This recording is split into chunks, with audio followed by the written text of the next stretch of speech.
ইলেকশনে জেতার পর, আমি এবার আপনারা আমাকে ইলেকশনে জিতার পর আমি 3 বার এমপি হয়ে গেলাম। তার মানে আমি দায়িত্ব আরো বাইরে গেল, আমি সিনিয়র হয়ে গেলাম। আমি ওয়াদা করছিলাম এবার জিতছি, এইবার জিতছি, জনগণ আমাদের ভোট দিচ্ছে। বিগত দিনে যাই হয়েছে, আমি আর কাজী জাফরুল্লাহরে নিয়ে কোনো কথা বলবো না। কি কারণ কাজী জাফরুল্লাহর বিচার তো 3 বার জনগণই করে দিচ্ছে। তারে নিয়ে মঞ্চে কথা বললে তারে বাঁচায় রাখা হবে, ঠিক তারে মানুষের মধ্যে মনে করানোর জন্য মনে করে দেওয়া হবে। তা আমি আর এই 3 মাসে আপনারা শুনছেন যে কোথাও আমি তারে নিয়ে কথা কইছি। আজকে সকালে কাজী জাফরুল্লাহ 1 ঘন্টার জন্য বাংলায় আসছে, আইসা সে আমারে নিয়ে বাজে কথা বলছে। আমারও কিছু মুরব্বী আছে, আত্মীয় স্বজন আছে, খালা মামারা আছে, তাদের কাছে আমি বলে আসছি যে আমি আর তারে নিয়ে কিছু কব না। যে 3 বার হাসছে তারে নিয়ে আমি আর কি কব? তারে নিয়ে মন্তব্য করলে তো মানুষ আমারই খারাপ করে। কি ভোটের মাধ্যমে 3 বার হাইরা গেছে। আজকে সকালে সে 1 ঘন্টার জন্য আইসা সে আমারে নিয়ে তার বাড়িতে বাজে গালাগালি করে দিয়ে গেছে। এখন এই বিচার আমি কারে দেবো? জনগণ করবে ভাই, জনগণ করবে। আমার খালা মামারা কয় যে আর কিছু কইস না বাবা। আপনাদের আমি মনে করি যে আমি এমপি বানাইছেন, আমার দায়িত্ব পালন করি। আর উনি আইসা হঠাৎ করে 1 ঘন্টার জন্য বাড়িতে আইসা আমার কটা গালমন্দ করে দিয়ে গেল গিয়া। আমি ওনার কাছেই প্রশ্ন করি, নির্বাচনের পরে 3 থানায় আমি কি ওনাকে নিয়ে কোনো কথা বলছি? উনি কত বড় গদ্দপ, কত বড় গাধা, কত বড় বলদ যে ওনার মানুষের থাকে 2 কান, ওনার 3 কান কাটা। তারপরে উনি আইসা একটা লোকরে নমিনেশন দিতে উপজেলায়। আপনারা তার সম্পর্কে খবর নিয়ে যেই লোকটা বিশ্বাস করেন, যেই লোকটার ভাই আমার সাথে মুনাফিকগিরি করে, যেই লোকটা নিজের হাতে মানুষের রক কাটছে, যেই লোকটা হিন্দু, আমাদের বাড়ির পিছিয়ে চান্দায় হিন্দু আছে, 3টা হিন্দু মেরে ধর্ষণের মামলার আসামি, সেই লোকটারে উনি ভাঙ্গা থানায় খুঁজা বাইর করতে, এটা ওনার প্রার্থী। আমি কাউরে নিয়ে কিছু কব না। আপনারা বাংলার মানুষ, আপনারা যেই লোকটাকে উনি সমর্থন দিছে তার সম্পর্কে একটু খবর নিয়ে। এই লোক যদি উপজেলায় বসে তাহলে কোন মা বোনরা আর কোন ভালো মানুষ উপজেলায় যাবে না।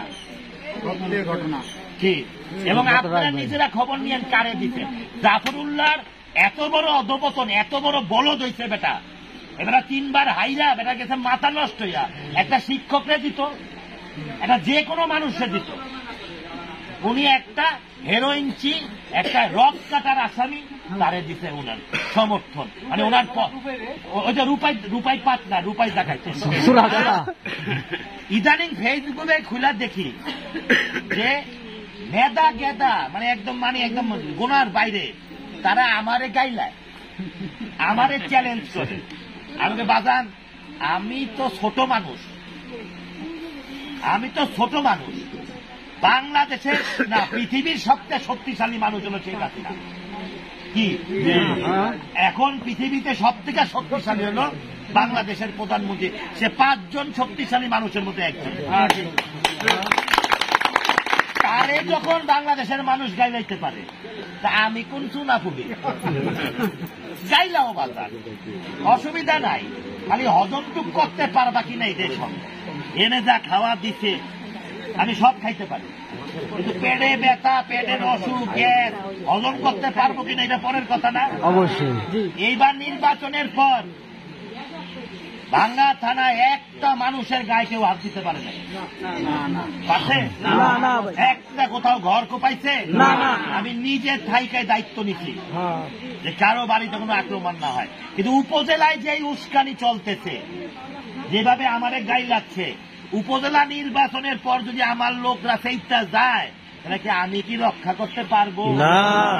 হ্যাঁ? ফেসবুকে দেখলে আমার লোকদের মন কান্দে না, অবশ্যই। রক্ত খনন হয় না।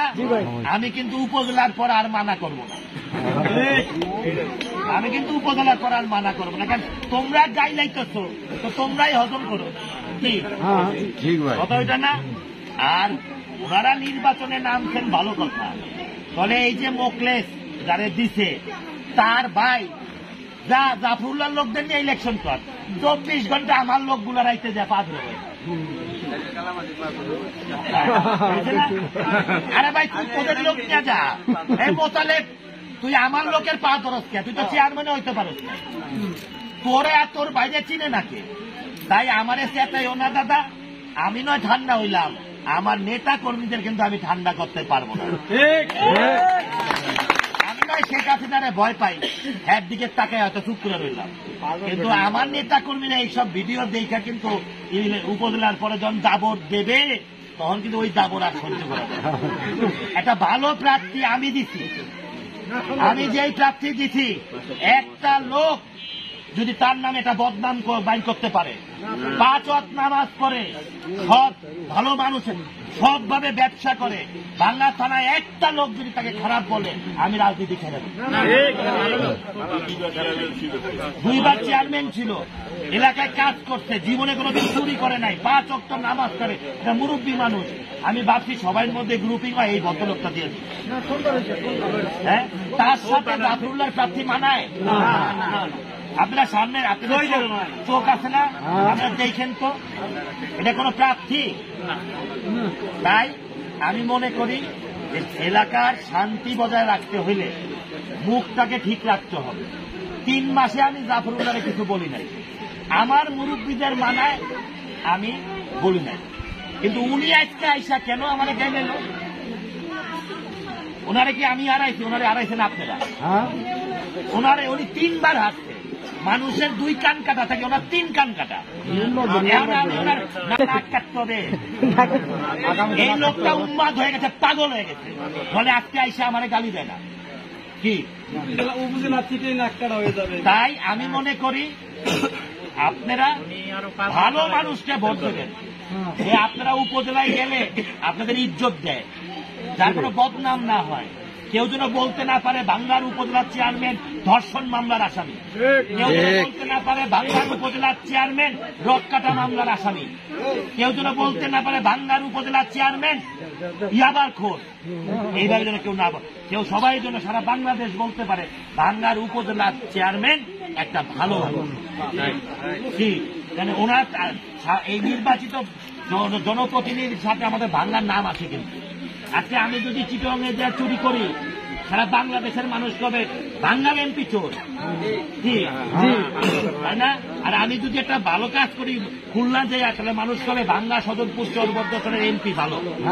অতএব আমাদের সাথে আপনাদের এই উপজেলার সম্পর্ক, অতএব যেটাই হোক একটা ভালো মানুষ লাগবে। আর উপজেলার চেয়ারম্যান আমি তো আছি আরো 5 বছরের জন্য, আমার আরো 5 বছরের জন্য বানাইছেন না? 5 বছর পর চাচাবুর লাঠিও ব্যবহার করতে পারবে না। 80 বছর বয়স, 5 বছর হবে 85। এইবারই ইলেকশনে নামতে পারে না, আর 85 কি কামদে করে নামবেও না নিয়ে। আমি একদম ঠিক করছিলাম যে ওনারে নিয়ে আর কোনোদিন কথাই কম না। এইবার উনি আজকে এসে আমার চুলকাই দিয়ে গেল কেন? ভালো ছিল উনি যদি আমারে গালি না দিয়া, উনি যদি আইসা আমারে কইতো বাজান আমি 3 বার এমপি ইলেকশনে হারছি, তুই আমারে সমর্থন দে, আমারে উপজেলা চেয়ারম্যান বানা। ঠিক আপনারা রাগ হইলেও আমি বানাইতাম, আমি সমর্থন দিতাম, আপনারা ভোট দিতেন কিনা এটা আমি জানি। কিন্তু ওনার উচিত ছিল না এটা, যে আমি ক্লাস 10-এ উঠছি, 10-এ আমি 3 বার পরীক্ষা যা ফেল করছি, আর আরেকবার না দিয়ে আমি 9-এ যাই আবার, তাই না? উনি যদি উপজেলা প্রার্থী হইতো, আমি ওনাকে আমার মুরব্বীদের, আমার খালা মামা চাচাদের, আমার আত্মীয় স্বজনদের দিকে তাকাইয়া ওনাকে উপজেলায় নাম নিয়ে নামতাম, আপনাদের কাছে ভোট চাইতাম। আমার মনে হয় এনেও আমি পারতাম কিনা জানি না। তারপরও যেহেতু আমরা একটা নেশাগ্রস্ত লোককে নিয়ে নামছে, একটা কথা বলবো, আমার নেতা কর্মীরা জাফরুল্লাহ সাহেবের নিয়ে কখনো বাজে কথা বলে না। আগেও যা বলি আমি, আমার নেতা কর্মীরা বলে না।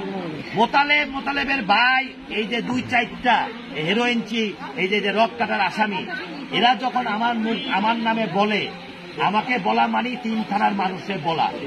উপজেলার ইলেকশন 29 তারিখ, 30 তারিখ যদি আমার নেতা কর্মীরা কিছু করে, এটাই দায়িত্ব আমার কাছে। কারণ আমার নেতা কর্মীরাও তো আমার ভালোবাসে, তারা যদি কিছু করে ফেলায় তখন কিন্তু দোষ কিন্তু আমার না। আপনারা 3 মাসে কোথাও শুনেন নাই যে আমি কাজী জাফরুল্লাহ নিয়ে কথা বলি, কিন্তু উনি যেহেতু আবার আজকের থেকে বলা আরম্ভ করছে, আমিও শুরু করলাম। আগে মুরব্বীদের বুঝতে হয়, মুরব্বীরা যদি নিয়ম না মানে তাহলে পোলাপানো নিয়ম মানে। উনি আমার থেকে 70 বছরের বড় হবে, না তা হবে না, 40-45 তো 40-45 বছরের বুড়া মানুষ যদি আইসা আমারে, আর ওনার কি লজ্জা নাই? না, ওনারে 3 বার আমি হারাই নাই, আপনারা হারাইছে। জি ভাই, আরো 2 জন ফেল করবে। আর 2 জন ভাই 5 বছর তার কোনো নাকও কাটা যাবে। তারপরে নিয়ে আর কথা কমু না। একটা কথা হলো, উপজেলায় প্রার্থী দেবেন, ভোট দেবেন, প্রার্থী দেখা, আমাকে দেখা না। কে যোগ্য প্রার্থী, একজন হেরোইন ছিঁড়ে দেবেন না 5 ওয়াক্ত নামাজ আলা একটা ভালো মানুষে দেবেন, বিবেচনা করে দেবেন। তাই আপনারা সবাই ভালো থাকবেন। এই রাস্তা আমরা এখন প্রজেক্টে দিয়ে দিচ্ছি, ইনশাল্লাহ পাকা হবে। ব্রিজ বানাইতে আমার কিছু সময় লাগবে, সেটা আপনারা আমাদের জুলাই মাস মতো সময় দেন, কোন প্রজেক্টে ঢুকাবো। আর ওটা পার হওয়ার পর কি ও নাসিরাবাদের ভিতরে আমার সময় দেন, আমার উপর বিশ্বাস আছে দেখে তো 3 বার ভোট দিচ্ছে।